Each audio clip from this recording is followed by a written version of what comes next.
आर्याभिविनय ग्रंथ के द्वितीय प्रकाश का 39वां मंत्र पढ़ा गया स्वाध्याय में।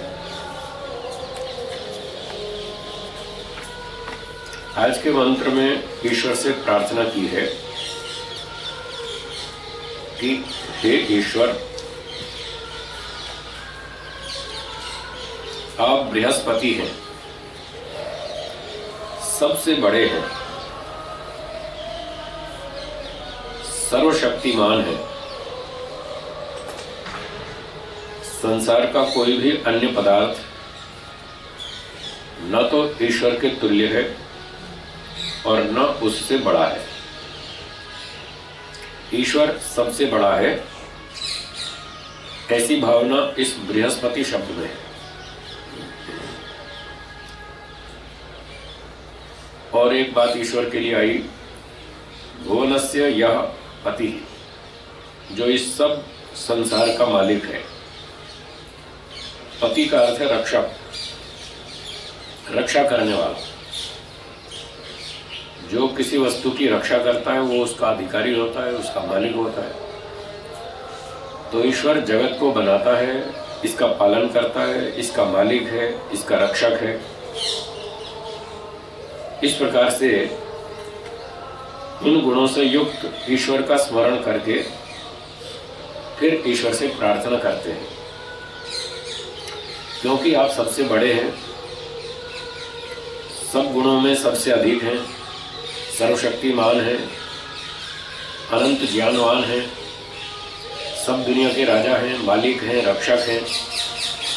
इसलिए हम आपसे प्रार्थना करते हैं, यन्मे छिद्रम चक्षुषो, जो हमारे नेत्र में, चक्षु नेत्र आँख, छिद्रम कमी है, हमारी आँख में जो कमी है, कोई न्यूनता है, कोई दोष है, कोई त्रुटि है, चाहे वो आँख में शक्ति देखने की घट गई, नेत्र ज्योति कम हो गई, कम दिखता है, साफ नहीं दिखता, चाहे इस तरह की कमी हो, और चाहे भावनात्मक कमी हो कि हम आँख से अच्छा नहीं देखते, खराब दृष्टि से देखते हैं, लोगों को अलग अलग प्रकार से देखते हैं, पक्षपात से देखते हैं। इस तरह की कोई भी कमी हो हमारे आँख में, उसको आप कृपया दूर कर दीजिए। ऐसे ही हृदयस्य, हमारे हृदय में कोई कमी हो, कोई हार्ट की समस्या हो, उसको दूर कर दीजिए। अथवा हमारी भावनाओं में कोई दोष हो, कमी हो, उसको दूर कर दीजिए। मनसोवा, अथवा हमारे मन में, विचारों में, चिंतन में, स्मृति में आदि आदि इस तरह में कोई दोष हो, कोई कमी हो, कोई त्रुटि हो, उसको आप कृपया दूर कर दें। वाह, अथवा हमारे शरीर की अन्य किसी इंद्रिय में कोई कमी हो, हाथ में, पाँव में, कान में, नाक में, गले में, किसी भी जगह पर कोई कमी हो, तो उन सब त्रुटियों को, न्यूनताओं को, कमियों को, दोषों को, छिद्रों को अतिक्रीर्णम दधाति, उनको शुद्ध कर दीजिए, उन दोषों को दूर कर दीजिए, उन चीज़ों को बढ़िया बना दीजिए, दोष रहित बना दीजिए। सब कमियां दूर करके उनको धर्म में, न्याय में, ऐसे कार्यों में उनको स्थापित कर दीजिए, हमारे शरीर के इंद्रियों को, मन बुद्धि आदि को। और जो आप भुवनस्य यह पति, जो आप इस संसार के राजा हैं, मालिक हैं, शम नो भवतु, आप हमारे लिए सुखदायक हो, कल्याणकारी हो। शम भवतु, कल्याणकारी हो, न हमारे लिए। तो हम आपको छोड़ के किसके पास जाएं? आपसे बड़ा कोई है नहीं, आपसे अधिक कोई हमारी चिंता करने वाला नहीं, कोई रक्षा करने वाला नहीं। चिंता का मतलब वैसा नहीं जैसे मनुष्य लोग चिंता करते। चिंता का मतलब सोचने वाला। ईश्वर से अधिक हमारे लिए सोचने वाला और कोई नहीं। ईश्वर जितना हमारे लिए सोचता है कि इन जीवात्माओं को कैसे सुख दिया जाए, इनकी उन्नति कैसे की जाए, इनको दुखों से कैसे बचाया जाए, इनके सुख के लिए क्या क्या वस्तुएं बनानी चाहिए, ये रोगी हो जाएंगे, तो कुछ जड़ी बूटी औषधियाँ भी बनानी चाहिए। इनको भूख लगेगी तो खाने के लिए अनाज, फल फूल, शाक सब्जी भी बनानी चाहिए। और इनको देखने में दिक्कत आएगी तो सूर्य अग्नि पदार्थ भी बनाने चाहिए। ऐसे हमारे लिए जो जो कठिनाइयाँ आगे उत्पन्न होंगी, हमारे जीवन की उन्नति के लिए जिन जिन वस्तुओं की आवश्यकता होगी, उन सब का चिंतन ईश्वर करता है हमारे लिए। चिंता का मतलब चिंतन। ईश्वर हमारे लिए सब सोचता है कि इनको क्या क्या चाहिए। इनको अच्छी तरह जीने के लिए विद्या भी चाहिए, ज्ञान विज्ञान चाहिए, तो ज्ञान विज्ञान भी देता है 4 वेदों के माध्यम से। तो इस प्रकार से ईश्वर हमें सब चीज़ें देता है। वो हमारा रक्षक है, हमारा कल्याणकारी है। तो हम भगवान से प्रार्थना करते हैं कि हे ईश्वर, आप हमारा कल्याण करें, हमको अधर्म से हटाएं, धर्म के रास्ते पर चलाएं, बुराइयों से बचाएं, अच्छे गुणों को हमारे अंदर धारण करें। अभी आप ही कर सकते हैं, और तो कोई इतना कर नहीं सकता। दूसरे लोग भी हमारी सहायता करते हैं, संसार के अन्य मनुष्य भी हमारी सहायता करते हैं, और यथा योग्य पशु पक्षी भी करते हैं। पर जितना आप कर सकते हैं इतना कोई नहीं कर सकता। दूसरे लोग थोड़ी थोड़ी सहायता करते हैं, कभी कभी सहायता करते हैं, पर आप तो 24 घंटा हमारे साथ ही रहते हैं और 24 घंटा हमको सहयोग देते हैं। शारीरिक स्तर पर भी देते हैं और ज्ञान विज्ञान के स्तर पर भी देते हैं। हम 24 घंटा सांस लेते रहते हैं, और ये ईश्वर ने वायु नहीं बनाई होती तो हम नहीं जी सकते थे। 24 घंटा हमको ईश्वर सहायता देता है वायु के माध्यम से। और इतना ही नहीं, हम तो सो भी जाते हैं, फिर भी भगवान हमारी सांस चालू रखता है। कितनी बड़ी सहायता है। हम खाते पीते, हमें पता नहीं कैसे भोजन पचेगा, पचाना तो आता नहीं हमको, उल्टा सीधा खा लेते, वो भी ढंग से नहीं खाते, खाना भी नहीं आता लोगों को, बस मुंह में डाल लेते हैं, चबा लेते हैं। इतना ही मालूम है, ये नहीं मालूम कि क्या खाना चाहिए, कब खाना चाहिए, कितना खाना चाहिए, कैसे खाना चाहिए, नहीं मालूम। जीवन के 60 साल 70 साल बीत जाते हैं, तब तक भी नहीं मालूम। तो हम उल्टा सीधा खाते रहते हैं, तो भी भगवान हमारी रक्षा करता है, उसको पचा देता है, उसमें और जो जो कमियां होती हैं उनको दूर कर देता है। बहुत लंबे समय तक हमको रोगी नहीं होने देता। जब अति हो जाती है, हम ज़्यादा ही नियम तोड़ते हैं, तब फिर भगवान हमको सावधान करता है और फिर सूचना देता है, रोगी हो जाओ, सावधान हो जाओ, आगे गलतियां मत करो, जल्दी ठीक करो। इस तरह से ईश्वर हमारी वो भी सहायता करता है। जहाँ जहाँ गलतियां करते हैं वहाँ बीच बीच में दंड भी देता रहता है। जैसे ये बताया, रोगी बना दिया, ये ईश्वर का दंड है। हमने खान पान में गलती की तो रोगी बना दिया, ताकि हम सावधान हो जाएं, आगे गलती नहीं करें। और फिर अन्य वैद्यों की, बुद्धिमान मनुष्यों की सहायता लें, उनकी सहायता लेकर अपनी गलतियां ठीक कर लें। तो हम जो प्रार्थना कर रहे हैं कि हे ईश्वर, आप हमारी कमियों को दूर कर दीजिए, हमारे ज्ञान को शुद्ध कर दीजिए, विद्या दीजिए, बुद्धि दीजिए, हमारे शरीर के इंद्रियों को शुद्ध कर दीजिए, उनकी कमियों को दूर कर दीजिए।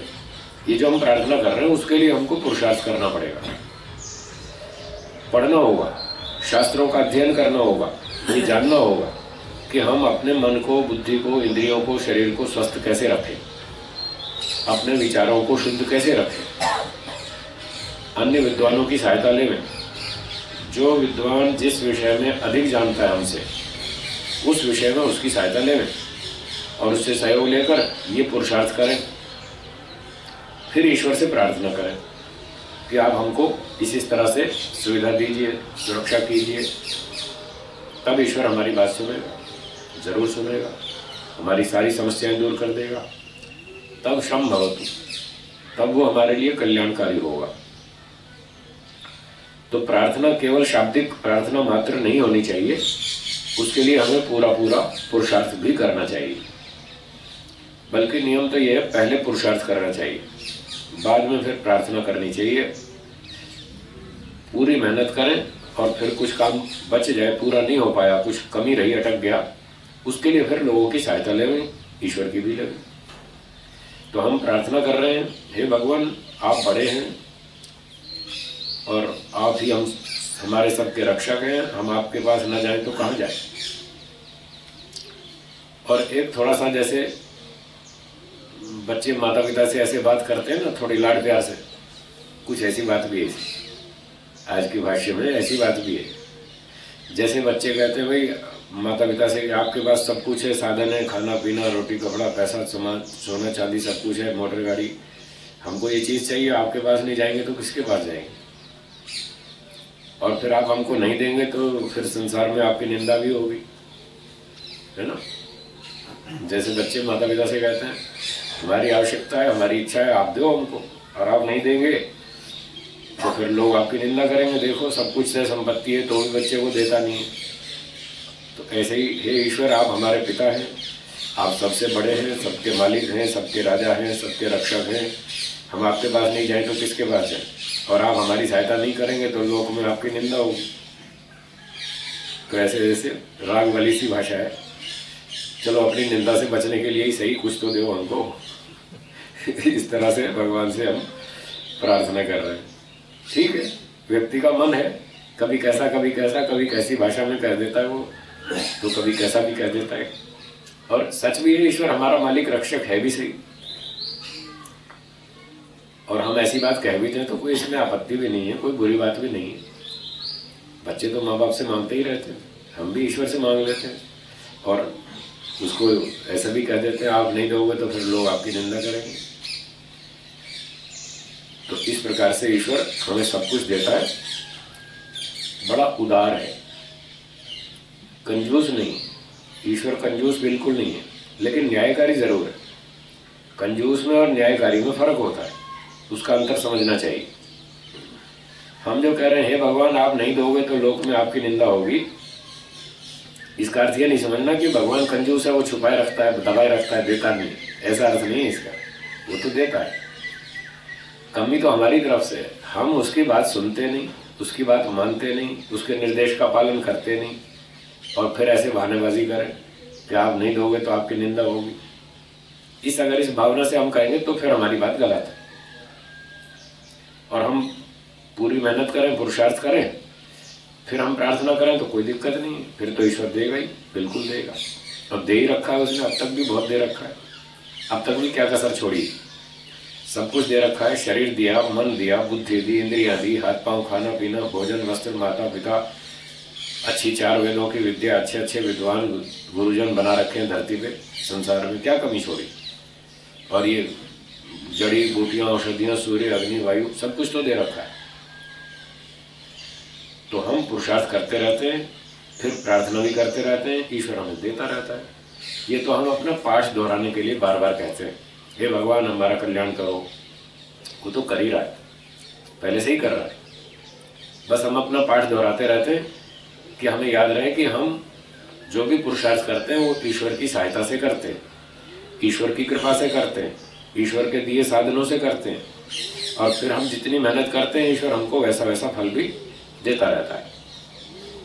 ईश्वर फल देता रहता है, उसमें कोई कंजूसी नहीं है, कोई कमी नहीं है। इस बात को दोहराने के लिए हम बार बार प्रार्थना करते हैं, न कि हमारे कहने से वो देना शुरू करेगा, ऐसा नहीं है, वो तो पहले से ही दे रहा है, उसका नियम है।